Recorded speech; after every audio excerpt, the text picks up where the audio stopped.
నమస్తే, welcome to 10 TV. ఈరోజు మనతో పాటు స్టూడియోలో ఉన్నారు educational designer, author N B V Subbarao గారు. వారితో మాట్లాడదాం. చలో. హాయ్ అండి. హాయ్ అండి. ఎలా ఉన్నారు? బాగున్నా అండి. సో మనం లాస్ట్లో గతంలో మాట్లాడుకున్నాం నీట్ గురించి, నీట్ ఎగ్జామ్. సో దాని రిజల్ట్స్ వచ్చేసినాయి.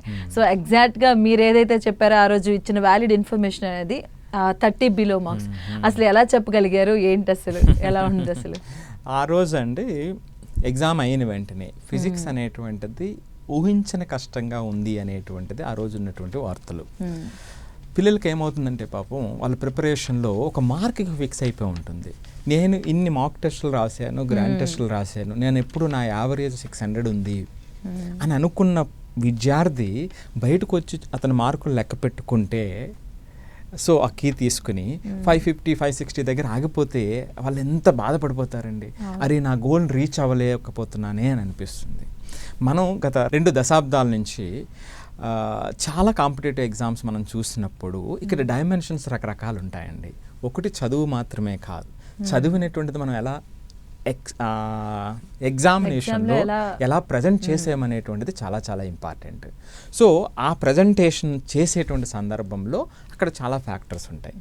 అది ఎగ్జామ్ టఫ్నెస్ కానివ్వండి, లేదా వీళ్ళు అనుకున్నటువంటి దాన్ని ఒక్కొక్కసారి వాళ్ళకి బాగా తెలిసింది తప్పు చేస్తారు, అసలు తెలియదు మొత్తానికి వదిలేస్తారు. ఇలా రకరకాల ఫ్యాక్టర్స్ ఉంటాయండి.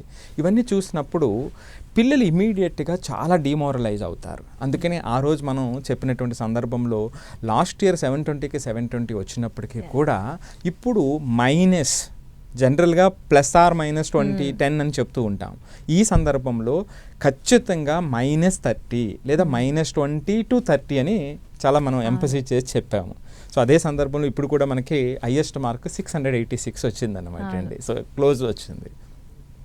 సో ఇది ఎందుకు అంటే ఈ పిల్లల యొక్క జర్నీని మనం క్లోజ్గా అబ్జర్వ్ చేసినప్పుడు, పిల్లల కష్టం ఎదురైనప్పుడు చాలామంది చేతులు ఎత్తేస్తారండి. అక్కడ వరకు తెలిసి కూడా వాళ్ళ ఎనర్జీస్ని మిస్ అయిపోతూ ఉంటారు. కానీ దాన్ని మనం రెడీ చేయగలిగినప్పుడు ఎప్పుడైతే వాళ్ళ యొక్క ఫ్లోలో మిస్ వచ్చిందో, ఎప్పుడూ చేసేటువంటి ఆ స్మూత్నెస్ తగ్గిందో, వాళ్ళకున్న ఎనర్జీ కన్నా తక్కువ పనిచేస్తారు. ఎవరైనా అంతే మనిషి. సో అంటే వాళ్ళు స్ట్రాంగ్ లేకపోతే.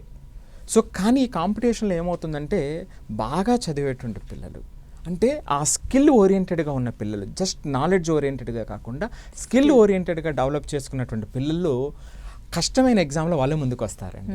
ఎందుకు అంటే ఆ 2-3 క్వశ్చన్స్ అయినా కష్టమైనటువంటి క్వశ్చన్లో వాళ్ళు మైండ్ పెట్టగలుగుతారు, మిగిలిన వాళ్ళు చేయలేకపోతారు. అప్పుడు వాళ్ళు వెనక్కి వచ్చేస్తారు.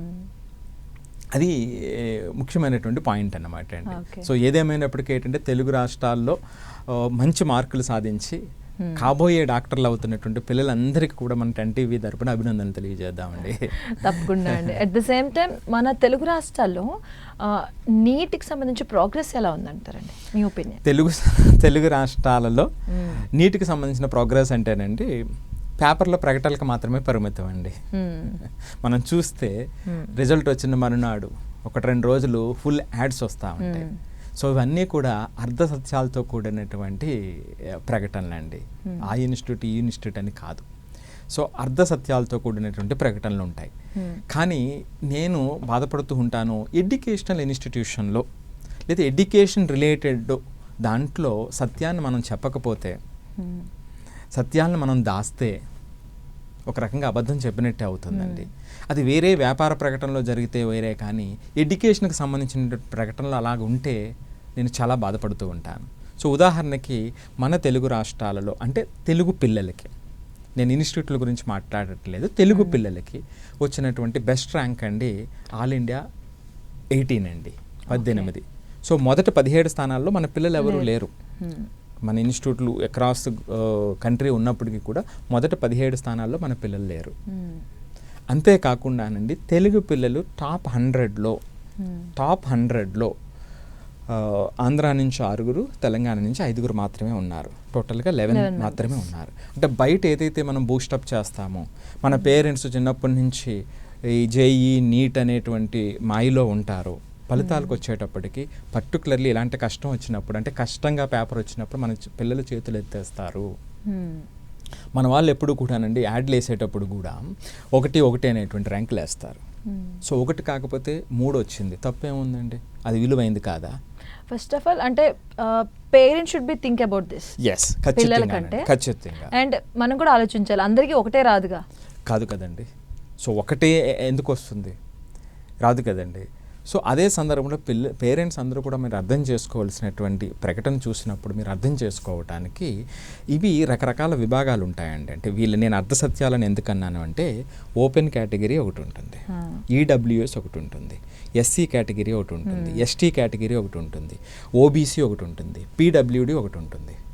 సో ఇప్పుడు ఎక్కడో ఎస్సీ లేదా ఎస్టీ కేటగిరీలో ఒక సెకండ్ ర్యాంకో థర్డ్ ర్యాంకో లేదా ఫస్ట్ ర్యాంకో వచ్చింది అనుకోండి. సో వీళ్ళు ఏం చేస్తారంటే దీన్నే ఓపెన్ కేటగిరీలో వచ్చిన టోటల్ కాంపిటీషన్లో వచ్చిన ఫస్ట్ ర్యాంక్ కింద వీళ్ళు చూపించేటువంటి ప్రయత్నం చేస్తారు. సో తెలియనటువంటి పేరెంట్స్ ఏమిటంటే ఆ ఒకటి కనిపిస్తేనే మన వాళ్ళకి వచ్చింది అనేటువంటిది. సో అలాంటి మాయలో వీళ్ళే పెట్టారు. సో అదే చట్టంలో వాళ్ళు కూడా కొట్టుకుంటున్నారు. ప్రతిసారి ఒకటో ర్యాంక్ వచ్చినప్పుడు ప్రతిసారి రాదు కదండి ఒకటో ర్యాంకు. సో ఆ ఒకటి రానప్పుడు వాళ్ళు బాధపడుతున్నారు. కానీ దేశ స్థాయిలో ఆ మంచి ర్యాంక్ సంపాదించడంలో వాళ్ళ కష్టం కూడా ఉంది ఖచ్చితంగా, వాళ్ళ యొక్క విధానాలు ఉన్నాయి.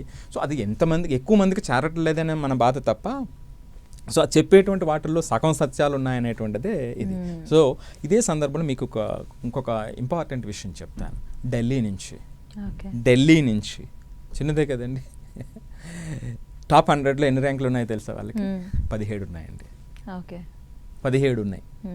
నేను ఇందాక కూడా చెప్పాను, పిల్లలు కష్టపడేటువంటి దాంట్లో స్కిల్ ఓరియంటెడ్గా వాళ్ళు ఉంటే వాళ్ళ యొక్క ప్రగతి వేరే ఉంటుంది. ఇదే బెస్ట్ ఎగ్జాంపుల్.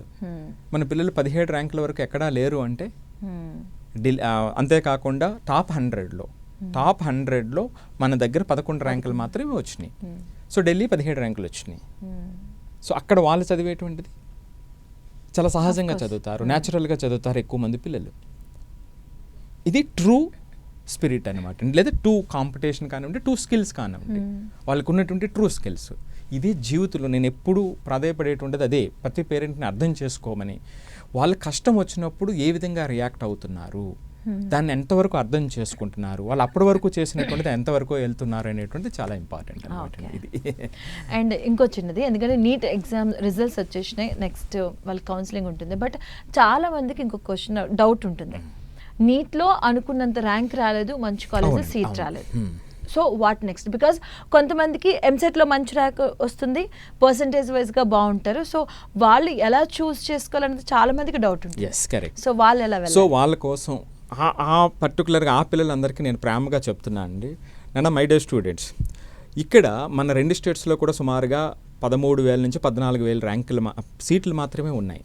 కానీ పోటీ పడినటువంటి వాళ్ళు సుమారుగా 130,000 మంది ఉన్నారు 2 స్టేట్స్ నుంచి కూడా. అవును, మీరు సంవత్సరాల తరబడి ఎంతో కష్టపడి ఉంటారు. సో అక్కడ ఉన్నటువంటి సీట్లు అంతే ఉన్నాయి. సో మీరు అక్కడ వరకు రాలేకపోయారు అంతే. సరే, కానీ మీ కష్టం, మీ యొక్క స్పిరిట్ నిజమైతే నెంబర్ ఆఫ్ ఆపర్చునిటీస్కి మీకు ఎదురు చూస్తూ ఉంటాయి. సో ఆ నెంబర్ ఆఫ్ ఆపర్చునిటీస్ ఏమిటి అనేటువంటిది డిసైడ్ అవ్వాలండి. సో డిసైడ్ అయ్యేటువంటి క్రమంలో మెడికల్ రిలేటెడ్లోనే కంటిన్యూ అవుదామా, మెడికల్ రిలేటెడ్లోనే కంటిన్యూ అవుదాం అనుకునేటప్పుడు ఉన్నటువంటి ఆప్షన్స్ ఏమిటి అనేటువంటిది ఒకసారి ఎక్స్ప్లోర్ చేసుకోవాలి. సో లేదా పారామెడికల్ ఉంటాయి. అంటే పారామెడికల్ అంటే మీకు మెడికల్ అలైడ్ కోర్సెస్ అంటాం అన్నమాట అండి. ఇప్పుడు సపోజు ఒక డిసీజ్ గురించి మనం కనిపెట్టాలి అంటే, ఓ డాక్టర్ తెలుసుకోవాలి అంటే ముందు ఒక టెస్టులు జరగాలి. టెస్టులు అయిన తర్వాత కొన్ని రేడియాలజీ కానివ్వండి, డయాలసిస్ కానివ్వండి, ఇవన్నీ కూడా మెషినరీస్ ఉంటాయి. సో దానికి సంబంధించిన టెక్నీషియన్స్ కోర్సెస్, డిప్లొమా కోర్సెస్ కానివ్వండి, డిగ్రీ కోర్సెస్ కానీ అక్కడ ఉంటాయి. లేదా దీనికి సంబంధించినటువంటి డిగ్రీస్ ఉన్నాయి. ఈ పారామెడికల్ కోర్సెస్ ఎన్ని రకాలైతే ఉన్నాయో అన్నీ వాళ్ళు ఎక్స్ప్లోర్ చేయడానికి అవకాశం ఉంది. అంటే ఏది మెడికల్ దాంట్లోనే ఉండాలి అని అనుకున్నట్లయితే. రెండవది, ఇప్పుడు అంతా కూడా ఒక ఫీల్డ్కి డిఫైన్ అయినటువంటిది కాదండి. ఇది మల్టీ డిసిప్లినరీ యుగం. ఈ మల్టీ డిసిప్లినరీ యుగంలో డాక్టరు ఎంబీబీఎస్ లేదా ఎండీ చదువుకునేటువంటి డాక్టరు ఎవరి మీద ఆధారపడి ఉంటాడండి? ఒక టెక్నీషియన్ ఇచ్చినటువంటి రిపోర్ట్ మీద ఆధారపడి ఉంటాడు. అంటే ఇది టెక్నాలజీ, డాక్టర్ ఇద్దరూ కలిపి మనకి వైద్యాన్ని అందిస్తున్నారు. సో ఆ విధంగా టెక్నాలజీని, మెడికల్ని కలిపేటువంటిది బయోమెడికల్ కానివ్వండి, బయోటెక్నాలజీలో కానివ్వండి. అంటే ఇది మెడికల్ది కాదు. సో బయోమెడికల్కి సంబంధించి ఏమవుతుంది అంటే టెక్నాలజీని మనం ఎలా యూజ్ చేస్తున్నాం మెడికల్ దాంట్లో, ఒక రేడియాలజీ దగ్గరికి వెళ్ళి ఒక రిపోర్ట్ మనం తీసుకున్నామంటే ఆ టెక్నాలజీ యూజ్ చేసి రిపోర్ట్ వస్తుంది. సో ఆ ఇంటిగ్రేషన్ కోర్సెస్ ఉన్నాయండి, ఎమర్జింగ్ కోర్సెస్ ఉంటాయి, దాన్ని ఎక్స్ప్లోర్ చేయాల్సినటువంటి అవసరం ఉంది. ఇక మూడోది వచ్చేటప్పటికి లేదు నాకు ఈ మెడికల్ కూడా వద్దు, అసలు ఈ ఫీల్డ్ నుంచే నేను బయటకు వచ్చేస్తుంది అనుకునేటప్పుడు రకరకాల డిఫరెంట్ బీఎస్సీ కోర్సెస్ ఉంటాయి, సైకాలజీ ఉంటాయి, లేదా బయోటెక్నాలజీ ఉంటుంది, రైట్. సో దానితో చాలా కంప్లీట్గా డిగ్రీ లేదు, కంప్లీట్గా బీకామ్కి వెళ్ళిపోయేటువంటి అవకాశం ఉందా, ఎక్కడ ఎవరు ఆఫర్ చేస్తున్నారు అంటే వాళ్ళు 11th and 12th ఉన్నటువంటి దాని మీద ఆధారపడి ఇక్కడ కోర్సెస్ ఉంటాయి.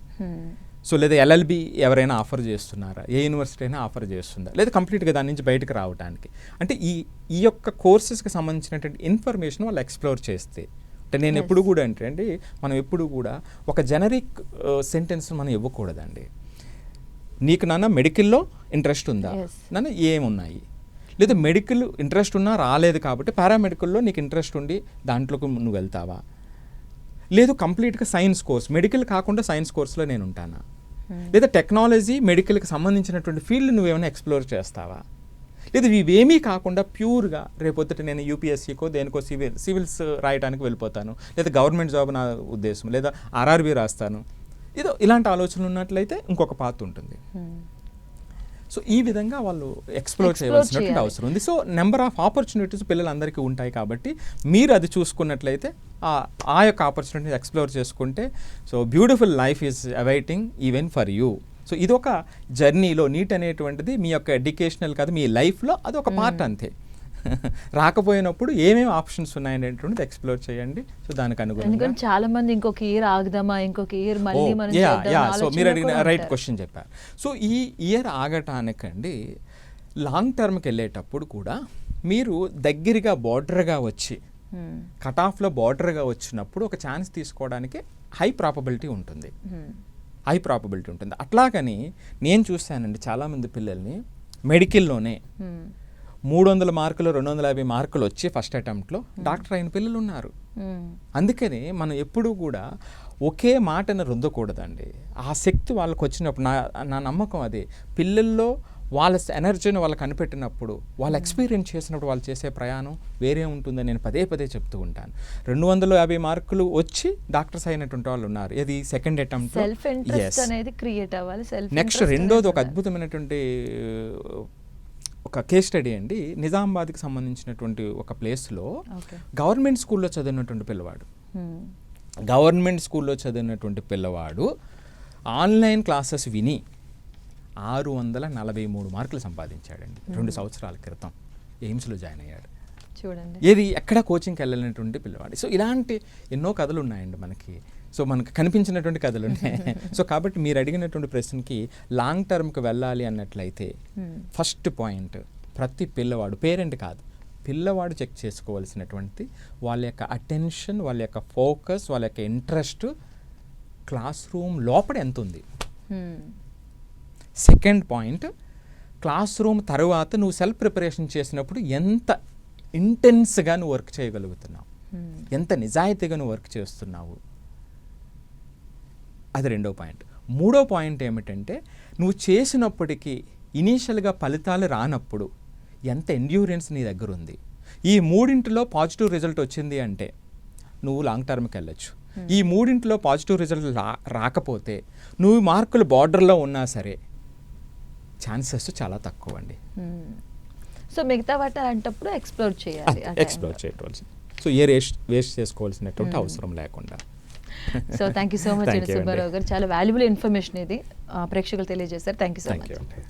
సో ఇదండి ఇవాళ స్పెషల్ ఇంటర్వ్యూ విత్ సుబ్బారావు గారితో. మరో కార్యక్రమంతో మళ్ళీ కలుసుకుందాం. అంతవరకు సెలవు.